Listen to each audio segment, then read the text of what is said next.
Hola, bien, hoy es 25 de noviembre de 2014. Seguimos entonces con este taller ejercicio del juicio oral. Ya había tenido la oportunidad en el anterior audio de manifestarme en relación con el tema del interrogatorio. En este caso fue de la mamá de la menor presuntamente ofendida. Recordemos que este es un caso de delito sexual, actos sexuales abusivos en menor de 14 años, y estamos entonces ya, entro ahorita a que escuchemos el desarrollo del interrogatorio del perito. En este caso es el médico forense del Instituto de Medicina Legal, el cual hizo el informe sexológico, el que tuvo que evaluar a la menor en si hubo o no hubo agresión sexual. Pues bien, antes de eso entonces voy a referirme a dos sentencias de la Corte Suprema de Justicia para que las consulten. La Corte Suprema de Justicia, sede de casación penal, alude a la sentencia Radicación 26127 del 2007. Esa trata de la diferencia entre el testigo perito y el testigo técnico. Muy importante para que se haga la diferencia de estas dos modalidades de testigo. En la otra radicación, el 3214 del 2008, con ponencia del doctor Sigifredo Espinosa Pérez, y ese tiene que ver con las diferencias entre el informe pericial que se rinde y ya el testigo perito que tiene que ir como prueba pericial en desarrollo del juicio oral bajo los principios de inmediación, concentración y contradicción. Entonces, una vez dicho eso, pues ahí las dejo para que las revisen, esas sentencias de la Corte Suprema de Justicia. Ahora voy a, antes de que comience a rodar el audio, el perito, que es un testigo pues especial, lo define pues el Código de Procedimiento Penal en el artículo 405 y siguientes. ¿Cuándo es procedente entonces o cuándo procede la prueba pericial? Dice, es procedente cuando sea necesario efectuar valoraciones que requieran conocimientos científicos, técnicos, artísticos o especializados. A él le aplican entonces las reglas del testimonio, igual que las del 393, 391, 392 y 393 del Código de Procedimiento Penal en materia de testimonios. El perito puede ir, cualquier cantidad de peritos pueden ir al juicio, no hay un límite y el juez no puede poner límite de cuántos peritos pueden llevarse allá.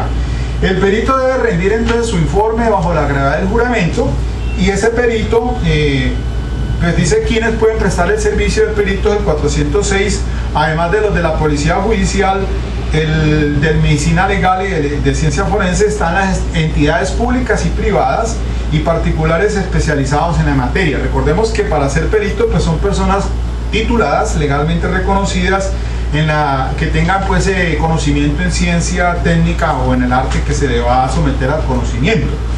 Pero también dice que en circunstancias diferentes pueden ser nombrados personas de reconocido entendimiento en la respectiva ciencia, técnica, arte u oficio, aunque carezca de título. Igualmente entonces, una vez que se hayan sido admitidos en la preparatoria, pues se hace la comparecencia o se citan para que vayan al juicio a rendir el respectivo testimonio a efectos de ser interrogados y contrainterrogados. Después de que se admita entonces en la preparatoria, se les cita con esa finalidad. Pero la base de la opinión pericial, dice el artículo 415, que toda declaración de perito debe ser precedida de un informe resumido en donde se exprese la base de la opinión pedida por la parte que propuso la práctica de la prueba. Dicho informe debe ser puesto en conocimiento de las demás partes al menos con 5 días anticipados a la celebración de la audiencia del juicio oral, en donde se recepcionará la peritación, sin perjuicio de lo establecido en este código sobre el descubrimiento de prueba. Lo que pasa es que ese informe pericial va a ser el informe con el cual usted va, la parte que le ofrece el testimonio, pues lo va a introducir y lo va a acreditar con el perito.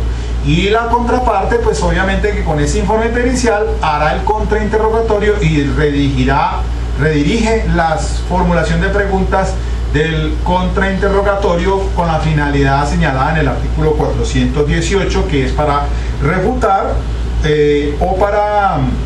y también igual se pueden utilizar para refutar cualquier argumentos sustentados en principios, técnicas o métodos o recursos acreditados en divulgaciones técnico-científicas calificadas referentes a la materia de la controversia. Las instrucciones para el interrogatorio son las del 417, y que para interrogar al perito, pues entonces quien lo ofrece tiene que ahondar sobre varios aspectos, como son los antecedentes que acrediten su conocimiento teórico sobre la ciencia, técnica, arte en que es experto, sobre los antecedentes que acrediten su conocimiento en el uso de instrumentos o medios en los cuales es experto, antecedentes que acrediten su conocimiento práctico en la ciencia, técnica, arte, oficio o afición aplicables, sobre los principios científicos, técnicos, artísticos en los que se fundan sus verificaciones, métodos empleados en las investigaciones y análisis relativos al caso, sobre si sus exámenes o verificaciones utilizó técnicas de orientación, de probabilidad o de certeza. Eso sí que es importante allí tenerlo en cuenta, y ahora les digo por qué. La corroboración o ratificación de la opinión pericial por otros expertos que declaren también en el mismo juicio, y sobre temas similares a los anteriores. Entonces el perito debe responder en forma clara y precisa a las preguntas que le formulen las partes. Puede consultar documentos, dice el 417, notas escritas y publicaciones con la finalidad de fundamentar y aclarar su respuesta.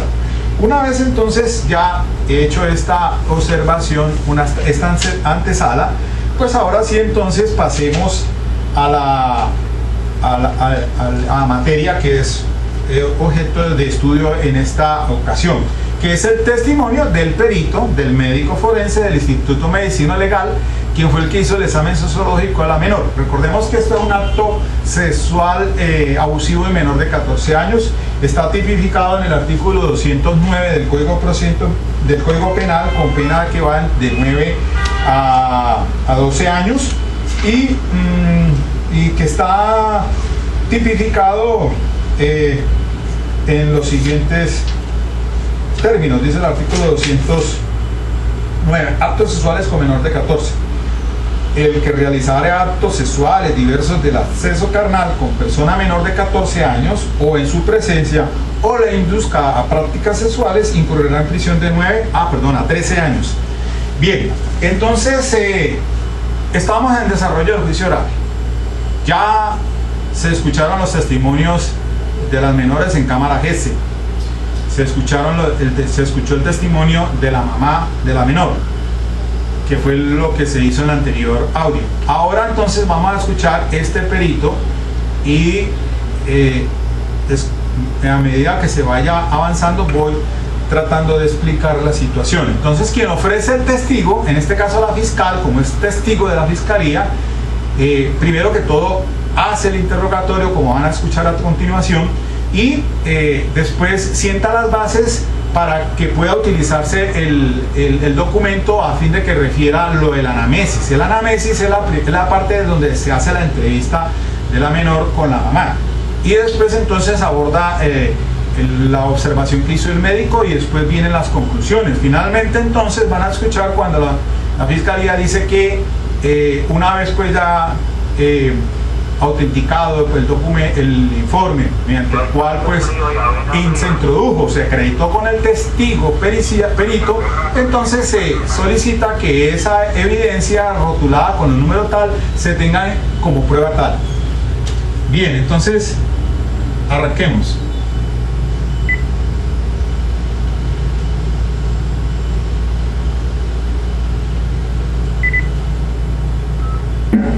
¿Qué títulos ha obtenido? Soy médico cirujano y soy especialista forense por el Instituto Nacional de Medicina Legal y Ciencias Forenses. ¿Qué tiempo lleva usted graduado como médico cirujano? 27 años. ¿Puede indicarle usted a la señora juez qué capacitación ha recibido para desempeñarse en el área de medicina legal? Diplomados, seminarios, actualizaciones por el Instituto Nacional de Medicina Legal y en la Universidad Libre. ¿qué actividades realiza usted en general aquí en el área de medicina legal? Se le da respuesta a todas las autoridades respecto a las peticiones que hacen a medicina legal en lo que respecta a dictámenes de abuso sexual, maltrato al menor, violencia intrafamiliar, embarazos, etcétera, etcétera. ¿Cuál es su experiencia en esas tareas? 20 años. Gracias, señoría. Ha indicado entonces usted que labora allí. ¿Qué puede indicarle a la señora juez qué técnicas, si existe alguna técnica de abordaje de las personas que son citadas, especialmente en casos de abuso sexual? Como escucharon, entonces, primero que todo lo acredita. Es decir, los antecedentes que acreditan el conocimiento, ya dijo qué profesión tiene, cuánta es su experiencia, etcétera. Entonces se acredita esa como dice en el numeral primero del artículo 417. Ahora empieza entonces sobre el uso de los instrumentos, de los medios con los cuales trabajó el experto. El Instituto Nacional de Medicina Legal y Ciencias Forenses tiene sus protocolos y son protocolos universales. Gracias. Y esos principios que rigen, esos protocolos están fundados en la ciencia de la medicina.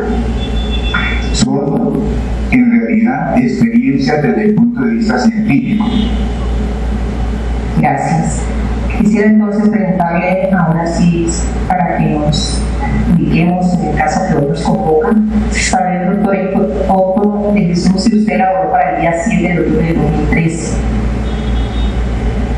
Realmente no puedo decirlo exactamente hasta no ver el documento. Cuando entonces, doctor Otto, cuando usted atiende a esos pacientes en clínica forense, cómo usted aborda, qué es lo que usted hace para poder atender a ese paciente? Primeramente se radica el oficio petitorio de la respectiva autoridad, sea de aquí de Cali, sea de España, sea de todo Colombia. Se radica y después de esa radicación el paciente pasa al consultorio donde se realiza el dictamen que hace la respectiva autoridad. Y una vez en concreto quiere saber esa realidad que usted indica a la señora juez, en ese abordaje, cuando se trata de delitos sexuales, ¿cómo aborda usted a ese paciente o a esa víctima? Primeramente, vuelvo a repetir, se radica el oficio petitorio de la respectiva autoridad que solicita el dictamen de medicina legal en lo que respecta al dictamen sexológico.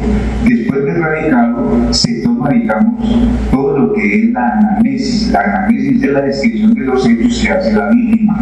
Esto se reúne con base en la historia clínica también, si la paciente o el paciente ha tenido atención médica en cualquier centro de salud.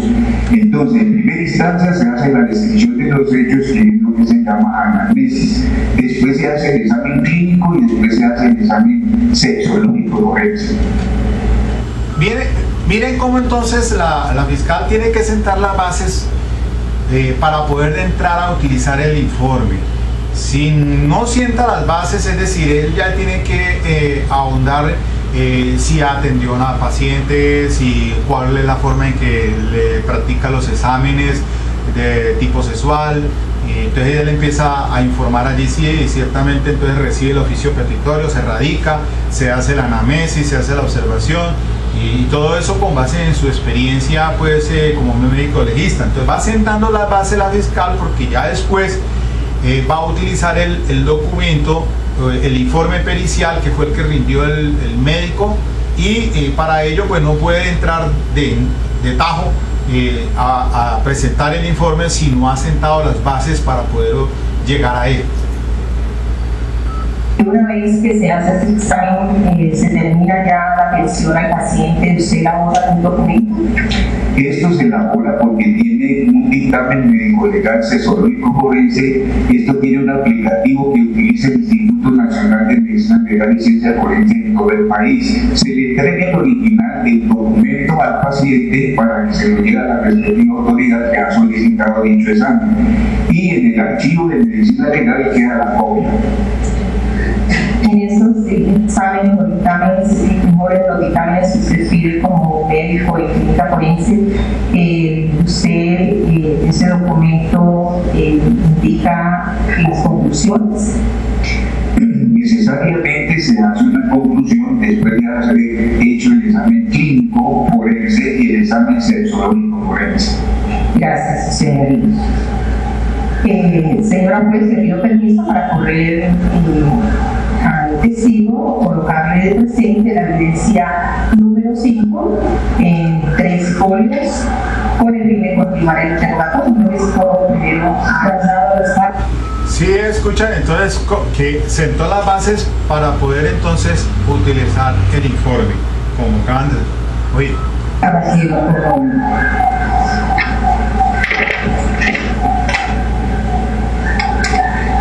Ahora viene otro paso importante allí. El paso importante es preguntarle antes de que se refiera sobre el documento si reconoce qué es lo que tiene en sus manos, por qué lo reconoce, si es el mismo, etcétera, etcétera, para poder entonces entrar a utilizar el informe, a hacer las preguntas pertinentes.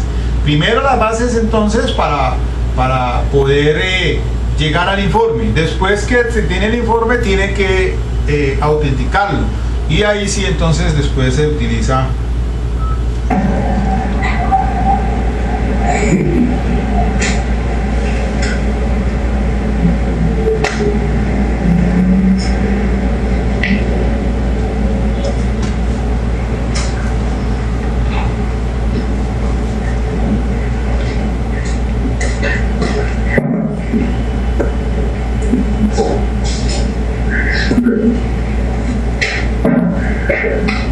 Doctor Jesús, quiero indicarle a la señora juez qué clase de evidencia tenía en sus manos.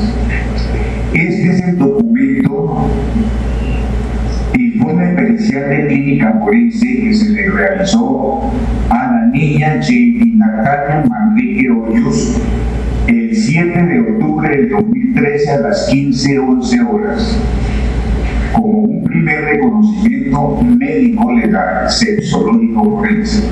¿Por qué lo reconoce usted? Porque lleva inicialmente el encabezamiento del aplicativo que utiliza el Instituto Nacional de Medicina Legal y Ciencias Forenses en todo el país.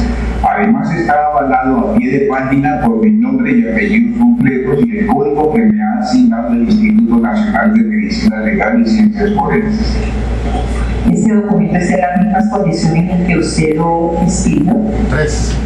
Este es el documento original que se le realizó a la niña Jenny Natalia Manrique Hoyos. ¿Es su firma la que está al final del mismo?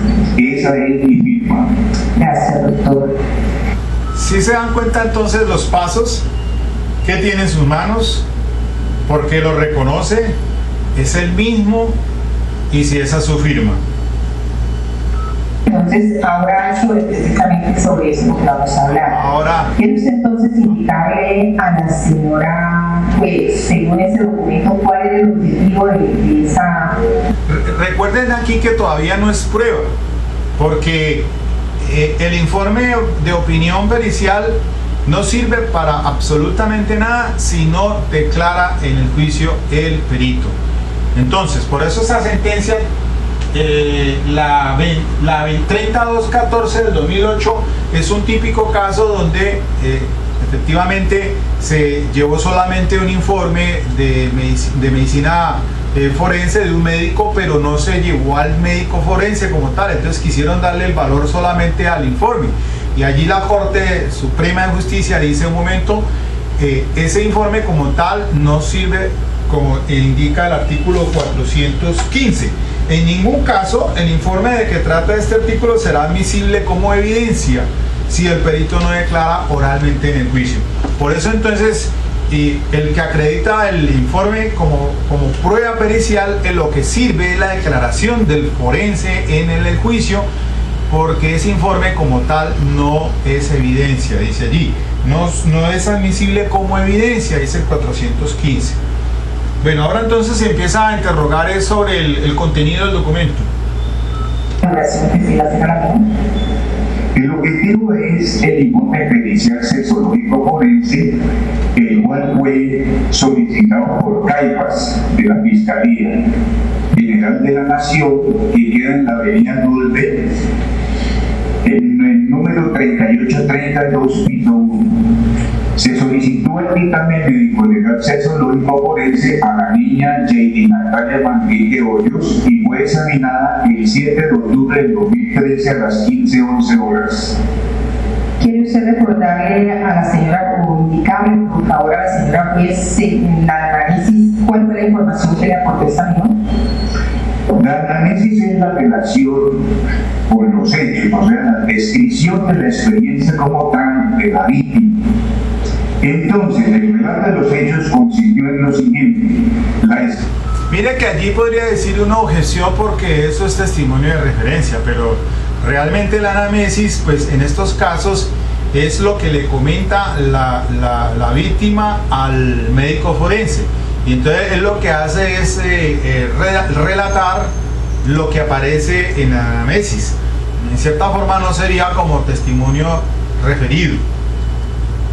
La mamá refieren que, se abre comillas, en los primeros días de agosto del 2013, un vecino suyo, quien vive a 2 cuadras de su casa, refiere que el 26 de junio de 2013 le regalaron un Renault 6. La esposa del vecino le dijo que su esposo le arreglaba el carro haciéndole ciertas adaptaciones. Ella convino con los arreglos. Su hija un día de agosto, al parecer, no tuvo clases. El vecino, quien es el mecánico que le iba a arreglar el carro, le dijo a su hija que le sostuviera cierta varilla. La niña entró al carro y este señor comenzó a tocarla. Le besó un seno, le tocó el abdomen, nunca le quitó los interiores ni nunca le tocó los genitales externos. Recibió atención médica en Copenhague, pero no se aportó fotocopia de la historia clínica relacionada con los hechos. Gracias, doctor. ¿Esa análisis quién se la entregó a usted? Esa análisis fue tanto aportada por la niña como por la mamá de la niña. Gracias, doctor. También usted habla de los antecedentes, porque es importante resaltar los antecedentes en ese caso. Esto es más bien un protocolo que tiene el Instituto Nacional de Medicina Legal y Ciencias Forenses y este es el aplicativo que se utiliza. Como antecedentes médico-legales no se aplica porque la niña nunca había asistido a medicina legal. Como sociales, una niña de 12 años, actualmente estudiante de 5º grado. Familiares, el papá vivo de 67 años, no se sabe de qué sufría, la mamá viva de 45 años sufrió de poliomielitis y actualmente en silla de ruedas por fractura de sus miembros inferiores. Patológico de la niña no aplica. Quirúrgico tampoco aplica, traumático no aplica, hospitalario no aplica, psiquiátrico no aplica, toxicológicos tampoco se aplica. Gracias, doctor. Ahí en esa parte de los antecedentes usted refiere que la niña tiene una edad de 12 años. Esa edad era... esa edad de 12 años se identificaba con la apariencia que tenía la menor. La tarjeta de identidad es la edad cronológica, eso se hace en radicación, pero entonces uno desde el punto de vista de la clínica, por medio de las características sexuales secundarias, uno realmente hace la edad clínica con base en las características sexuales secundarias y tenía una edad de 12 años, compatible con la edad cronológica. Gracias, doctor. Fíjense que aquí es importante ese punto. Las características físicas secundarias le permiten dar una edad clínica, que es diferente a la edad cronológica, que es la que aparece entonces en la tarjeta de identidad. Por eso entonces dice tiene probablemente una edad de tanto. Esa es una evaluación que sirve muchas veces también, y en el caso que tuve en relación pues con los 2 menores de edad que tenían relaciones consentidas, pero que la jovencita tenía una apariencia más de los 14 años y entonces precisamente se solicitó a la fiscalía fue eso, que se estableciera la edad clínica, pero pues, sin embargo le contesta medicina legal que era difícil determinar un patrón. El perito aquí de la Defensoría Pública, el psicólogo, sí hace una evaluación de su desarrollo mental o de una precocidad que tiene la joven debido a unos antecedentes familiares en la que había madurado la joven y que ella tenía pues una edad así como una madurez ya por encima de una joven normalmente de 14 años. Pero bueno, sigamos. Ahora ya en esa valoración, en ese examen sexológico, ¿usted tuvo hallazgos en esa evaluación? El examen clínico forense como tal, la niña estaba completamente normal. En el examen genital, que es el examen sexológico forense, se encontró lo siguiente: genitales externos femeninos, vello púbico ausente. Posición para el examen es una posición que se utiliza que se llama genopectoral. En la región púbica, externamente completamente normal su región púbica. Los labios mayores, externamente completamente normal. Los labios menores, externamente completamente normal. La horquilla vulvar, externamente completamente normal. Clítoris, completamente normal. El meato urinario, completamente normal. La vagina, completamente normal. El periné, completamente normal. Región inguinal, completamente normal. Presentaba un himen anular íntegro elástico y no presentaba signos de contaminación venérea. Cuando se habla de un himen anular íntegro elástico, esa es una característica anatómica. Es una característica anatómica de ciertas mujeres que nacen con esa prerrogativa de tener un himen elástico. Gracias, doctor. Igualmente, quiero citar a la señora Moniza, ¿qué conclusión fue la que dio? Bueno, la presente conclusión del dictamen sexológico forense fue la siguiente. El presente caso se trata de una niña que es enviada por Caifás de la avenida Roosevelt para examen sexológico. Al examen médico-legal sexológico forense se encuentra un himen íntegro de forma circular, elástico, el cual puede permitir el paso del miembro viril erecto sin desgarrarse. Yo quiero hacer énfasis en esto porque esto es muy importante. Un himen elástico puede permitir el paso del miembro viril erecto del hombre y no se desgarra. Es una mujer que puede tener múltiples relaciones y siempre será siendo viril. Aquí hay algo muy importante y no paso por alto esto. El himen elástico, o sea, complaciente, algunas jovencitas lo presentan y eso permite entonces difícilmente dar un diagnóstico o una conclusión de que hubo el acceso carnal porque tienen ese himen elástico complaciente, pero obviamente que eso no descarta una violación. Entonces, pero es difícil determinar a no ser que venga acompañado con laceraciones u otros medios que permitan hacer la observación al médico forense y determinar que hubo una agresión sexual. Eso sí que es importante y no, en toda la tradición de los delitos de forense, en la cuestión de delitos sexuales, hace énfasis el médico forense en ese asunto, de que él no sabe ni se explica cómo, ni por qué.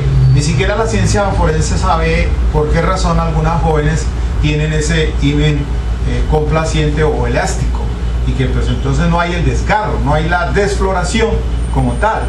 Eso en otros delitos sexuales, y aquí hay una cuestión que hago puntual, porque en un delito sexual que también estoy adelantando en un juicio oral, cuando se acusa desde la introducción del dedo en la vagina y la jovencita al examen forense, el médico forense dice desfloración antigua, es decir, no hay un patrón para establecer la relación sexual que pudo haber tenido la joven. El hecho es que para entrelazarlo o generar un nexo de causalidad entre la posible autoría de mi patrocinado con la joven en ese acceso carnal abusivo, hay un ingrediente muy importante, y eso en la medicina, en la ciencia forense y sobre todo en los delitos sexuales se debe tomar en consideración, y se las digo yo la siguiente. Cuando el médico forense debe determinar si el desgarro es a las 12 del meridiano, en qué meridiano está el desgarro, porque así mismo eso permite establecer de cómo pudo la introducción del dedo haber desflorado a la jovencita. Entonces, según la posición del dedo, si es hacia arriba o hacia abajo, así mismo entonces tendrá que estar determinado por el médico forense, y eso es un patrón que muchas veces no se tiene presente, y entonces simplemente dice el médico forense hay una desfloración antigua, pero no le está diciendo a usted hubo un desgarro en el meridiano tal, según las manecillas del reloj en tal posición. Y eso sí es importante en delitos sexuales, y eso cuenta pues sobre todo para investigaciones donde hablamos de la penetración de algo diferente al miembro viril. Se observaron lesiones a este nivel compatibles con maniobras sexuales recientes, ni signos clínicos compatibles con contaminación venérea. El ano era de una forma circular, de cierta manera un poco hipotónico, que eso a veces es normal. No se observaron a este nivel lesiones compatibles con maniobras sexuales recientes, ni signos clínicos compatibles con contaminación venérea. Sí. Se sugirió a la autoridad que esta niña recibiría ayuda por psicología. Gracias, doctor. Ese hallazgo negativo, entonces, frente al examen sexológico, para como médico, de acuerdo a lo que la niña le estaba indicando, ¿cuál sería la razón? Inicialmente en la anamnesis se hace alusión de que la niña nunca le quitaron los inferiores ni nunca le tocaron los genitales externos. Cuando se hace el examen médico legal sexológico forense, aquí se describe de que la niña no tenía lesiones tipo equimosis, equimosis oporado, desgarros, fisuras, exfoliaciones y laceraciones. ¿Eso qué quiere decir? Que sus genitales externos estaban completamente normales. Gracias, su señoría. No más preguntas. Señor defensor, ¿va a contrainterrogar? Sí, señor juez. Ahorita viene el contrainterrogatorio, pero recordemos que si bien el contrainterrogatorio no hay, es para refutar, igualmente no está para que esencialmente se haga con preguntas cerradas. Puede ser preguntas abiertas a fin de aclarar cierto aspecto, cuando por ejemplo en este caso pues se dice que no hay un nexo causal porque no encontraron ningún vestigio de agresión sexual. Además porque pues ciertamente lo que se está investigando es un acto sexual abusivo en menor de 14 años, no un acceso carnal. Entonces no estamos hablando de la penetración de sus órganos genitales. Se está considerando la situación del acto sexual abusivo de menor de 14 años, que significa en este caso una manipulación del seno. Un saludo especial, doctor. La pregunta es la siguiente, señor doctor. Después de escuchado su informe pericial que fuera presentado, ¿podría indicarnos si al examen en la descripción clínica presentó alguna alteración en la zona de los senos? No, tampoco. Los senos, aquí en el examen clínico dice senos sin alteraciones. Gracias, doctor. Igualmente, doctor, ¿usted le encontró a la paciente de pronto algún signo o señal como laceración o escoriación en los alrededores del seno? Tampoco. Los senos estaban completamente normales, mamas normales, sin alteraciones. Bueno, ahí estoy haciendo preguntas abiertas, no necesariamente en el sentido del contrainterrogatorio cerradas. Pues puede haberlas conducido de esa manera, pero la cuestión es que quería que me aclarara si había algún vestigio que señalara pues que hubo manipulación de las mamas. Las agresiones sexuales, doctor, van acompañadas de algún tipo de laceración, ¿verdad? Depende del tipo de lesión, porque si uno, por ejemplo, describe laceraciones o esfoliaciones o fisuras o desgarros, cada una de esas lesiones tiene unas características muy particulares. A nivel de información, doctor, usted acaba de mencionar de la característica especial del himen elástico en algunas mujeres que tienen esa particularidad. ¿A qué obedece eso, doctor? Eso obedece cuando ella empieza, digamos, a tener el influjo hormonal. Cuando el influjo hormonal empieza a ejercer ese efecto en la mujer, cuando empiezan a crecer en las mamas y las caderas o las nalgas o los glúteos empiezan a recordearse, eso es debido al influjo hormonal. Entonces, unas características de ciertas mujeres que nacen así, y yo no puedo decir por qué nacen así, tienen un himen elástico. Y cuando van a la medicina legal, si por ejemplo fue violada y la mujer tiene un himen elástico, uno no encuentra absolutamente nada. Eso que dice allí, pues obviamente que estaba de pronto saliéndome del tema. Lo reconozco, curiosidad. De todas maneras, este punto es importantísimo y en otra investigación decir que un himen elástico que no permita entonces determinar la agresión sexual, pues no descarta el flujo de elementos materiales de prueba que deben entrar al juicio. Obviamente que en este caso, pues este es el informe del médico legista. Allí en ese punto lo que es adverso para la defensa es lo que dijo en el anamnesis, y eso es lo que está entrando acá. Pero al examen visual clínico de la observación que hizo el médico forense en su materia especializada, pues se concluye que pues no hubo una agresión sexual pues en proporción de hablar de otro tipo penal. ¿Usted en la comunidad científica ha escuchado decir que de pronto algún tipo de medicamento que utilicen como hormonas para esta joven entre las edades de los 12 a los 15 años puede influir en esa característica especial del himen? No, conclusión con su hija, saliendo del tema que nos está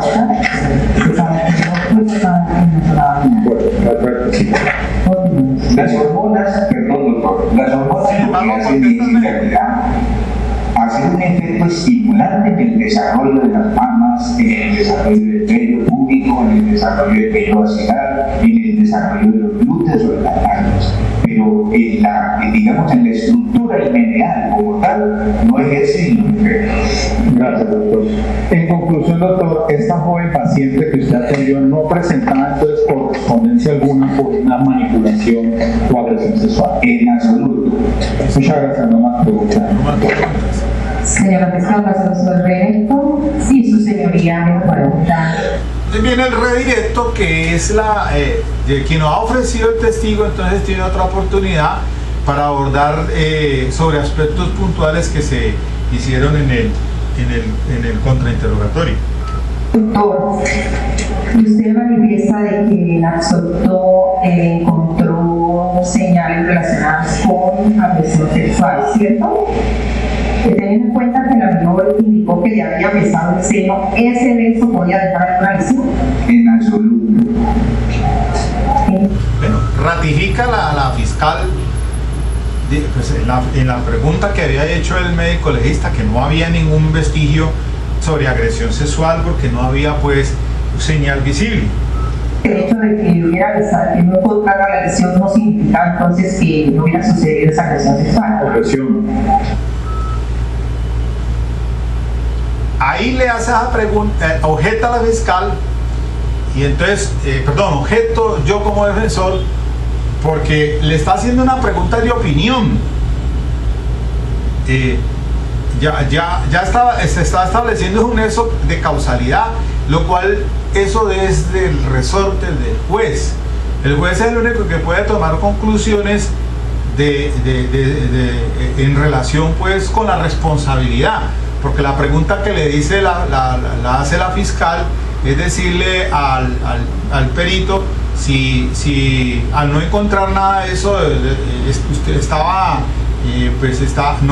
quería decir que no había pues una agresión, Entonces eso pues es una pregunta a mi modo de ver, de opinión, y por eso la objeto. Sin embargo, miren la juez. Pues no encuentro con una relación con lo que estaba, ya el doctor dijo anteriormente, pues que no había ninguna relación con la agresión sexual, porque no encontró ninguna agresión de tipo sexual en la menor, de acuerdo a la observación que hizo. Simplemente está corroborando lo que le está diciendo. Continúe con la fiscal, ¿verdad? Dice, doctor, usted dice que no encontró ningún rastro, ningún hallazgo relacionado con abuso sexual. La pregunta es, ese beso, el hecho de que no haya encontrado ese rastro no significa de que la niña no haya recibido ese beso por parte de... Ahí le objeto yo otra vez, porque eso es pues, precisamente que va a saber el médico, va a contestar eso de si existió o no el beso. Él no es el indicado para hacer esa conclusión. El hecho de que no le haya encontrado ningún vestigio, como le va a preguntar al médico forense si es cierto que recibió el beso o no lo recibió. Eso es una conclusión a la que tiene que llegar la juez. Pues sustento de la siguiente manera. Esa es una apreciación que ya tiene que entrar a tomar en consideración el juez, no el perito que está haciendo, porque no va a dar esas conclusiones, porque ya es claro de que él manifestó que no hubo ninguna relación. No había encontrado una agresión sexual en el cuerpo. Señor profesor, recuerde que hay 2 meses de diferencia que no han notado. Los hechos aquí fueron el 8 de agosto y esto fue el 7 de octubre. Esa es la diferencia. Para el despacho es muy importante. ¿Eso qué tiene que ver? Ahí la juez está completamente equivocada. Porque pues, si la está haciendo esa pregunta de que si para el médico forense puede hacer una inferencia de si existió o no el beso. ¿Y qué tiene que ver eso que haya sido el 7 o 8 de agosto y que el examen haya sido 1 o 2 meses después? A mí no me parece allí es equivocada la posición del juzgado. La diferencia cuando es la salida. Eso es lo que ninguno toma en cuenta. Vas a tomar nota. Continúe, señor fiscal, continúe, señor. Yo puedo decir una cosa y es lo siguiente. Cuando hay lesiones activas, tipo laceraciones, escoriaciones, fisuras, desgarros, eso sí deja realmente secuelas. Pero un beso como tal, o una caricia, una manipulación, tocar a alguien, inmediatamente que usted quita la mano no va a encontrar absolutamente nada. Los mismos besos. Cuando a una persona le dan un beso en la cara, en la mejilla, en la frente, en la mano, en fin, donde sea, ¿qué le va a quedar? Absolutamente nada. Eso es lógico, pues que iba a responder el médico forense. Entonces cuando le respondió lo que le preguntó la fiscal. La fiscal le dice que si es concluyente de que existió el beso o no existió el beso, pues cada vez el médico. El médico lo único que atina a decir allí es que no hay ninguna señal que deje un rastro, un beso. Eso es obvio, a no ser que sea un mordisco que le pegue con beso y todo.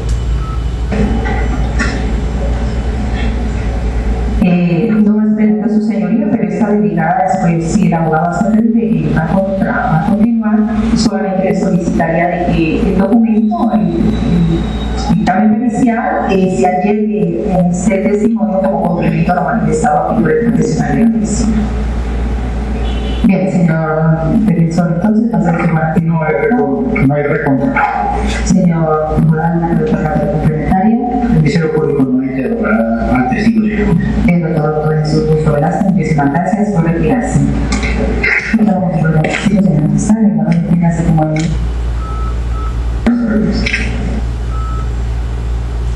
Muy bien, entonces hasta allí fue la intervención del médico forense y extraemos o sacamos varias conclusiones. Primero que todo, pues no hubo a la observación clínica ninguna señal o que haga la inferencia lógica para el observador, en este caso el médico legista, de que hubiese un acceso carnal violento con la menor. Tampoco hay señales de manipulación del seno. porque es obvio que, como explica el médico, pues un beso no deja ninguna señal.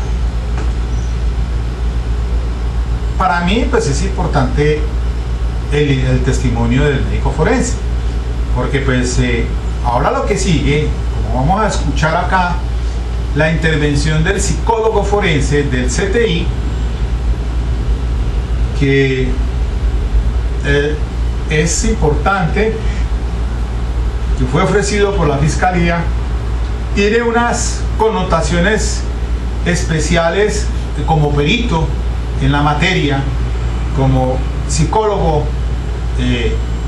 que hace la entrevista a la menor, y entonces hará una evaluación de todo el contexto procesal para llevarle entonces allá al juez, a través del interrogatorio que le hace la fiscal. Yo reconozco que el testimonio que sigue a renglón seguido, que vamos a analizar, de este otro psicólogo del CTI, tiene sus repercusiones obviamente en la investigación, pero también se puede manejar para ahondar aspectos importantes en cuanto a esa recepción de ese testimonio del psicólogo del CTI, porque es que se quiere en estos delitos sexuales, pues además de que ese psicólogo hizo la entrevista, fue enviada también a la psicóloga de medicina legal, o sea, también entró a juicio, aparte de esa evaluación del psicólogo, otro psicólogo de medicina, psicóloga forense de medicina legal, como quien dice, darle más soporte y contundencia, y entonces se construye un testimonio pericial con base en esa entrevista, que ya empieza pues a hacer ostensiblemente daño dentro de la investigación y en contra de la defensa. Claro, es que en esta eventualidad que estoy aquí en este proceso, no tengo absolutamente ni un testigo, todo es contrainterrogatorio, y lo único que llevé fue la fotografía en el testimonio, que todavía falta hacerlo en audio, que es el testigo que yo pedí común de la mamá de la menor para hacer el interrogatorio directo, porque es que según las circunstancias de tiempo, modo y lugar, todo se sucede alrededor de ese Renault 6 a las 5 de la tarde, y entonces me doy cuenta de que a unos metros hay un puesto de una casa de una señora que vende minutos de celular, que también estaba un joven que no menor de edad, que fue el que llevó a la señora cuando llegó al vehículo y la llevó hasta donde estaba el menor, la menor. Además que ese muchacho fue el que la llevó a la menorcita, o la acompañó cuando ella le pidió que fueran hasta la estación de policía. Entonces ese testigo, ¿por qué no se dio cuenta? Ese menor, ¿por qué no se enteró de lo que sucedió al interior del vehículo si estaba a pocos metros? La señora de los minutos tampoco se enteró. La hermana mayor estaba en la parte de la casa de 2 plantas, y como trato de sacarle a ese testigo la importancia, que si bien es cierto se volvió un testimonio de referencia al de la mamá, porque es lo que le cuenta la menor, que al principio no puse, pero después me tocó fue utilizar para poder recoger la versión que le había dado la menor, y que empiezo yo pues a manejar circunstancias de tiempo, modo y lugar, porque como no hay inspección judicial, todo sucede en el interior de un vehículo, y está la declaración de la menor, de la mamá, del médico forense, del psicólogo del CTI, de la psicóloga de medicina legal, el policial que hizo las labores de recepción pues de las primeras diligencias, el policial que hizo labores de vecindario, en fin, es algo muy complejo, y son de las defensas más complicadas que pueden haber, la de los delitos sexuales. Pero pues hay que hacer la defensa, tratar de buscarle por todos los lados, porque la defensa lo que debe construir es menos una duda. Con que haya una duda, puede generar la absolución de la persona. Entonces, vemos aquí que el examen de medicina legal por lo menos no arroja algún indicio que demuestre pues, que realmente existió el tocamiento. Y por eso cuando abordé el testimonio hice mucha énfasis fue en una blusa que al parecer se la había roto, pero que cuando ella fue a la clínica, al hospital, en la primera vez que ese día que se le llevó, allá se extravió y esa blusa nunca entró al juicio, ni la fiscalía recogió ese elemento probatorio como para tratar de respaldar el testimonio de la menor. Ahora, pudo suceder en el interior del vehículo muchas cosas, si ella gritó o no gritó, si gritó entonces se escuchó a la hermana, qué hizo después la menor, si ella ya con lo que está diciendo la mamá ahora se subió a almorzar o se fue derecho para la policía, etcétera, etcétera. Cosas importantes que lo ponen a uno a reflexionar de si realmente pues, pudo haber ocurrido ese hecho allí y por lo menos se genera la duda. Bueno, de todas maneras pues son casos complicados, yo no digo que es fácil, pero hacemos todo lo posible en la defensa técnica tratando de sembrar o generar al menos una duda a favor del procesado. La defensa es proactiva en este sistema, también ejerce actos de investigación, pero pues cuando se tratan de estos casos también pues se hace el contrainterrogatorio y se argumenta o se interponen recursos, en fin, esa es otra manera también de ejercer la defensa activamente. Dejemos entonces hasta aquí esta segunda fase del taller juicio oral. El anterior se trató fue de la declaración de la mamá, pero porque la ofreció la fiscalía, ¿no? La fiscalía ofreció el testimonio de la señora y después que el juez me permite a mí hacer el interrogatorio de manera directa, porque ahí es donde utilizo la fotografía para sacar pues algunas situaciones que me interesan a mí, de circunstancias ya puntuales en cuanto a lo que pudo suceder al interior de ese vehículo. Pero quería entonces entrar con este testimonio del médico forense para tratar este tema del perito. Entonces, ¿qué queda? Queda que manejar que entremos aquí el testimonio de la mamá antes de continuar con el del psicólogo, o podría avanzar con el del psicólogo y después retrotraerme entonces al testimonio ya directo como común que se pidió por parte de la defensa para utilizar la única que entró una fotografía que fue con la finalidad, y así se lo dije en la preparatoria, de ampliar el testimonio, graficarlo. Era la manera de que me permitiera para que la señora se hiciera referencia al vehículo, al sitio donde venden los minutos, los alrededores, aspectos que son importantes para mí a fin de plantear o generar la duda. Bueno, entonces dejemos hasta aquí ya y continuamos el ejercicio taller, pero en otra sesión. Recuerden entonces, mi nombre es Miguel José Escobar Jiménez, abogado de profesión, especialista en Derecho Penal.